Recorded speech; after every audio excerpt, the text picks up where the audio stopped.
पुसद पिछले 1 महीने में पुसद अर्बन को आप बैंक के जमाकर्ताओं में एक अज्ञात भय का माहौल फैल गया है और कई लोगों ने अपनी जमा राशि निकालनी शुरू कर दी है।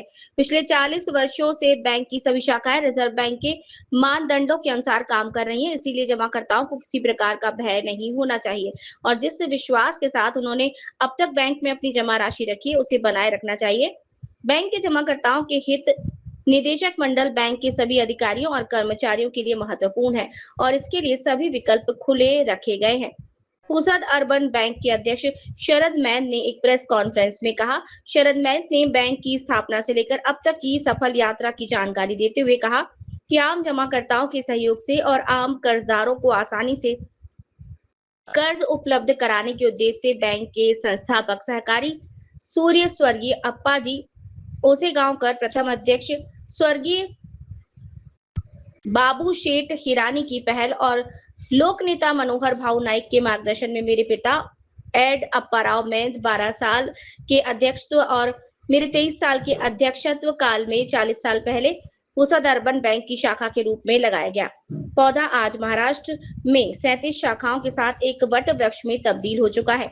नियमित ग्राहक सेवा, पारदर्शी बैंकिंग, जरूरतमंद कर्जदारों को ऋण आपूर्ति, जमाकर्ताओं को समय पर ब्याज, ग्राहक उन्मुखी अधिकारी, कर्मचारी और सामाजिक पहल के कारण सभी का विश्वास अर्जित करने वाले पुसद अर्बन बैंक का नियमित रूप से भारतीय रिजर्व बैंक द्वारा निरीक्षण किया जाता है और बैंक आरबीआई के मानदंडों का पालन करता रहा है। तदनुसार बैंक का CRAR 11% से अधिक है, यानी 21.57 CRR 3.50 और 128 करोड़ रुपए का अपना फंड है। बैंक के पास 37 करोड़ 41 लाख रुपए का खराब और संदिग्ध ऋण कोष है। बैंक ने समय समय पर आरबीआई और सहकारिता विभाग के हर निर्देश का पालन भी किया है। बीमा सुरक्षा कवर भी है। बैंक का 425 करोड़ रुपए का ऋण लगभग 800 करोड़ रुपए की संपत्ति के खिलाफ बंधक है, इसलिए चूंकि इसे वसूला जाएगा वो सभी ऋण सुरक्षित हैं। अचानक 1 महीने पहले अफवाह से डरे हुए जमाकर्ताओं ने अपनी जमा राशि वापस लेना शुरू कर दिया, जिससे तरलता प्रभावित कम हुई। पूरा निदेशक मंडल अपने मान सम्मान और नाम से कोई समझौता किए बिना कार्य करेगा। इस अवसर पर शरद मैन ने पिछले 1 महीने में जिले और पुसद के सभी मीडिया आउटलेट्स द्वारा दिए गए अमूल्य सहयोग के लिए विशेष आभार व्यक्त किया। इस अवसर पर वरिष्ठ निदेशक KI मिर्जा, ललित सेठा, नीलकंठ पाटिल, विनायक दुबेवार, प्रवीर व्यवहारे, सुनील चौहान, मुख्य कार्यकारी अधिकारी विनायक सेवकर आदि उपस्थित थे। यवतमाळ ब्युरो चीफ शेख महबूब। 20 कोटीचं 400 कोटीचं आपण कर्ज वाटप केलेलं आहे, त्याच्या अगेन्स्ट मध्ये जुने केलेलं आहे, ते काय आपण अनसेक्युअर्ड कर्ज वाटप नाही केलेलं. 421 कोटी रुपये आपण जे कर्ज वाटप केलं त्या अगेन्स्ट मध्ये 781 कोटीच्या मालमत्ता आपण गहाण घेतली. म्हणजे सरला जर मी 7 करोड रुपये कर्ज दिलं तर सरची जवळजवळ 12 कोटीची मालमत्ता रिलायजेबल आहे. मार्केट व्हॅल्यू पण नाही. मार्केट व्हॅल्यू पेक्षा 20% की 10%? मार्केट व्हॅल्यू पेक्षा 10% कमी रिलायजेबल व्हॅल्यू असते. त्या रिलायजेबल व्हॅल्यूच्या आम्ही 7% करतो. 7%. त्यामुळे आपण जे कर्ज वाटप केलेलं आहे ते 1,02,000% शेकवड आहे. परंतु ते आज जर मला डिपॉझिटर्सचे पैसे देतो म्हटलं तर तो फंड माझ्याकडे अवेलेबल आणि भारतातली नाही जगातली कोणतीच बँक करू शकत नाही. कोणतीही बँक तिला इन्कम मिळण्यासाठी कर्जच वाटप करणार आणि कर्जातूनच ते इन्कम डिपॉझिटरला देणार, नफा काढणार किंवा कर्मचाऱ्याचे पगार करणार, ऍडमिनिस्ट्रेटिव्ह एक्सपेन्सेस काढणार.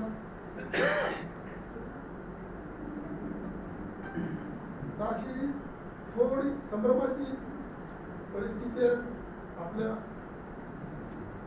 तुम्ही म्हणजे तुमचं जेवढं कौतुक करा तेवढं कमी आहे. 1 महिना मी इथं नसताना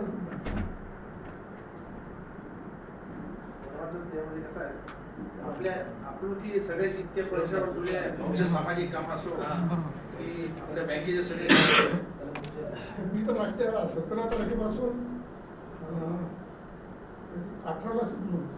18 तारखेपासून व्हॉट्सअप पाहिलं होतं, सोशल मीडिया पाहिला होता, मग जो फोनच नव्हता.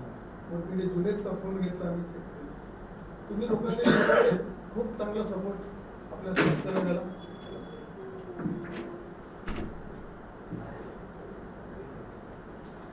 कसं असते, आपण छोटं गावरानी उदाहरण द्यायचं. पाणी येते, पाऊस येते, कधी कधी अतिवृष्टी होते, आपत्ती व्यवस्थापनवाले तेवढी व्यवस्था करू शकते. पण ढगफुटी झाली तर आपत्ती व्यवस्थापन बी फेल जाते. तसे आपत्ती तसंही ढगफुटी, आकस्मिक ढगफुटी झालेली आहे, 30 रुपये काही कारण नसताना. 30 रुपये म्हणजे ते आपलं आपत्ती व्यवस्थापन असतं. आपत्ती ते व्यवस्थापन बँकेवर 30 असते. रुपयाचं आहे. लिक्विडिटी 30 रुपयाची आहे. कोणा डिपॉझिटरला डिपॉझिट काढायचं असलं तर घेऊन जा. कधी करत 40 वर्षात 1 रुपयाचंही 1 रुपयासाठी आपण कोणाला वापस नाही पाठवलं ना. 1 कोटी साठी पाठवलं ना, 20 कोटीसाठी पाठवलं. आणि पाठवण्याचं काही कारण म्हणजे तेवढा मुंबईला 30% तेवढा आपल्याला 30% आपल्याला शिल्लक राहत होते. 20% गेले तर दुसरं 10% डिपॉझिट येत होते. तेवढा मेंटेन राहत होता.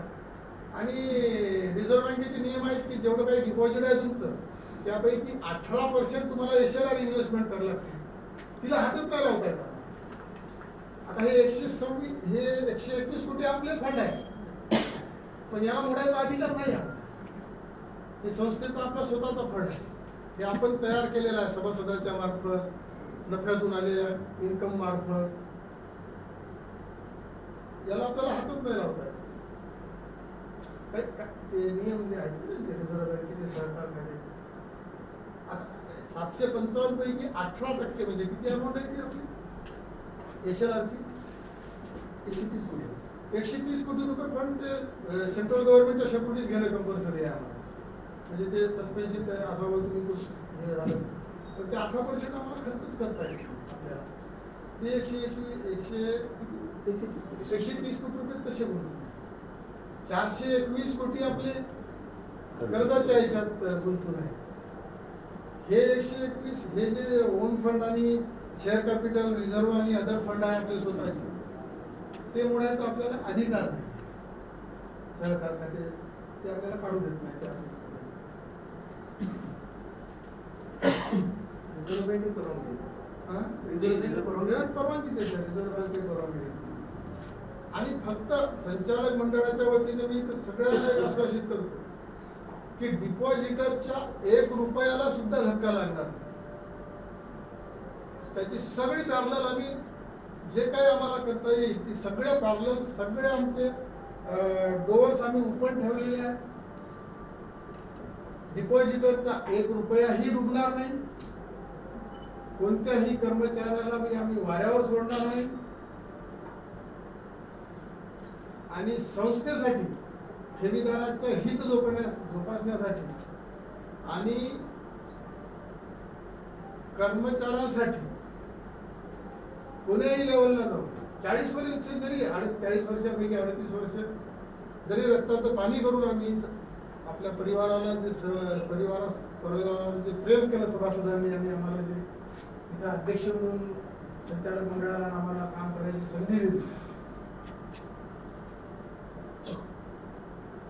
ठेवीदाराच्या पैशासाठी आणि कर्मचाऱ्यासाठी आम्हाला जे आमची प्रतिष्ठा, आमचा सन्मान, आमचं नाव याचा कोणताही विचार न करता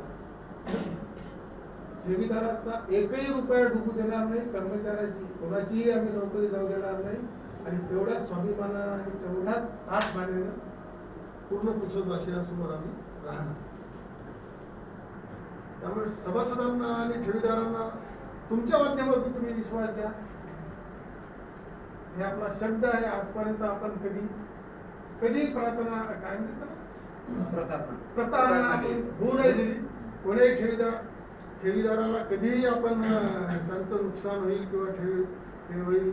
आता थोडा माझा प्रेमळ स्वभाव असल्यामुळे कर्जदारांना मार्चेंडिंगमध्ये माझ्याकडून आता बोलत असायला. आणि ते पण कशासाठी बोलतो? ठेवीदारासाठी. ठेवीदाराचा पैसा सुरक्षित राहा, रिकव्हरी या याच्यासाठी त्यांना स्वभाव असते आपला. त्याला काही दिलं स्वभावाला काय आवश्यक असतं. हो. आणि तुम्हाला सगळ्यालाच माहित आहे की बाबा 5 लाखापर्यंतच्या ठेवी deposit guarantee corporation of India मार्फत रिझर्व्ह बँकेच्या अंडर सुरक्षित आहेत DIGC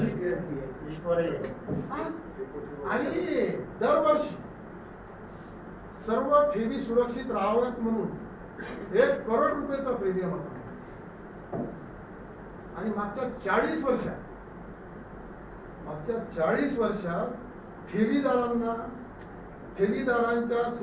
ठेवीदारांच्या ठेवी सुरक्षित ठेवून आपण ठेवीदारांना जास्तच दिलं ऍव्हरेज जरी काढला तरी ते 1,000 कोटीच्या वर आहे. दरवर्षी आम्ही 100 कोटी रुपये व्याज म्हणजे आपल्या बॅलन्स शीटला तुम्हाला दिसायला मिळते मधल्या काळात बॅलन्स शीट पहिली तरी लक्षात येते की इंटरेस्ट पेड 100 कोटी रुपये आपण व्याज एका वर्षी पेड केलं. आणि सुईच्या टोका एवढं सुद्धा कुठंच काही झालं नाही. तरी सुद्धा या नुसत्या संभ्रमामुळे आपण एखाद्या वेळेस समजू शकतो की संचालक मंडळाने काही फ्रॉड केलं किंवा कोणा कर्मचाऱ्यानं काही केलं. तुम्हाला सगळ्याला माहित आहे 17 आजपर्यंत सुद्धा कुठं बँकेत सुईच्या टोका एवढं सुद्धा काही झालं नाही. ना रिझर्व्ह बँकेने कधी आजपर्यंत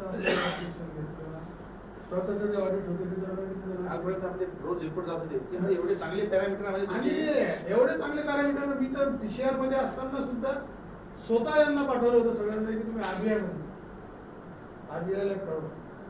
RBI ला आश्चर्य व्यक्त केली की भारतातले तुम्ही पहिले व्यक्ती आहात म्हणजे हा लिक्विडिटीचा असा प्रॉब्लेम होऊन ठेवायला म्हणून हा. सगळे पॅरामीटर चांगले आहेत. सगळे पॅरामीटर चांगले आणि काहीच नाही झालं पाहिजे तुमचे तरी सुद्धा म्हणजे असं संभ्रम निर्माण